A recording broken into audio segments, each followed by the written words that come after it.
আজকের কেকটা একটা ছোট্ট মিষ্টি পরীর জন্য। নমস্কার, আমি পায়েল। আমার লোকেশন আছে পূর্ণিয়ার ব্যারাকপুর। স্ক্রিনে দেওয়া নাম্বারে যে কোনো অর্ডার পারপাসে তোমরা হোয়াটসঅ্যাপ করতে পারো। আজকের কেকটার ইনসাইড ফ্লেভার ছিল রাবড়ি। আর এটা এই মিষ্টি দিদির প্রথম অর্ডার ছিল আমার কাছে। দিদি মানকুণ্ডু থেকে এসেছিলেন কেকটা রিসিভ করতে।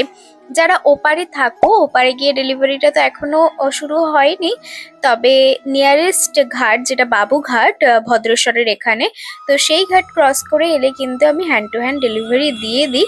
আর সুন ওপারে ডেলিভারিটাও কিন্তু আমি অ্যাভেলেবেল করে ফেলবো। তো এইটা ছিল একটা টুটের কেক। আর আমারই করা একটা কাজ দেখে দিদি পছন্দ করে দিয়েছিলেন, কিন্তু ওই কেকে যে ড্রেসটা ছিল সেইটা ছিল ফন্ডেন্টের।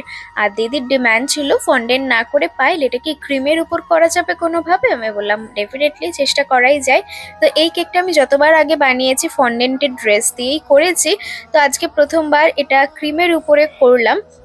আর কালার টোনটা দিদি পিঙ্ক রাখতে বলেছিল। আর যখন কেউ পিঙ্কের উপর কাজ করতে বলে আমার মন তো খুশি খুশি হয়ে যায়, কারণ পিঙ্ক আমার ফেভারিট। তার সাথে এই স্ট্যান্ডটাও ছিল। এই কেকটা তোমরা আগেও দেখে থাকবে। আমি এখানে একটা বার্থডে ট্যাগ অ্যাড করেছিলাম, কিন্তু আমার কাছে এটা একদম ভালো লাগছিল না। তো এটা পরে আমি আবার চেঞ্জ করে দিয়েছি। যেহেতু ড্রেসের কালারটা পিঙ্ক, তাই আর পিঙ্ক ফ্লাওয়ার ব্যবহার করতে ইচ্ছে করলো না, তো এই পার্পল কালারের ফ্লাওয়ারটা ব্যবহার করেছি। আর অনেকেই আমাকে এই কেকগুলো বানানোর পর জিজ্ঞাসা করো যেগুলো কিভাবে ডেলিভারি করি, স্ট্যান্ড সমেতই করি কিনা। তো স্ট্যান্ড সমেত কিন্তু কেক ডেলিভারি করি না, ওটাকে আলাদাভাবে প্রোভাইড করে দেওয়া হয়। ক্লায়েন্টকে সমস্ত কিছু বলা থাকে, স্টেপস কিভাবে সেট আপ করতে হবে, তো ক্লায়েন্ট সেটা নিজেরা করে দেন। এই ছিল কেকটার ওভারঅল লুক। তোমাদের কেমন লাগলো জানিও। সবাই ভালো থেকো। রাধে রাধে, টাটা।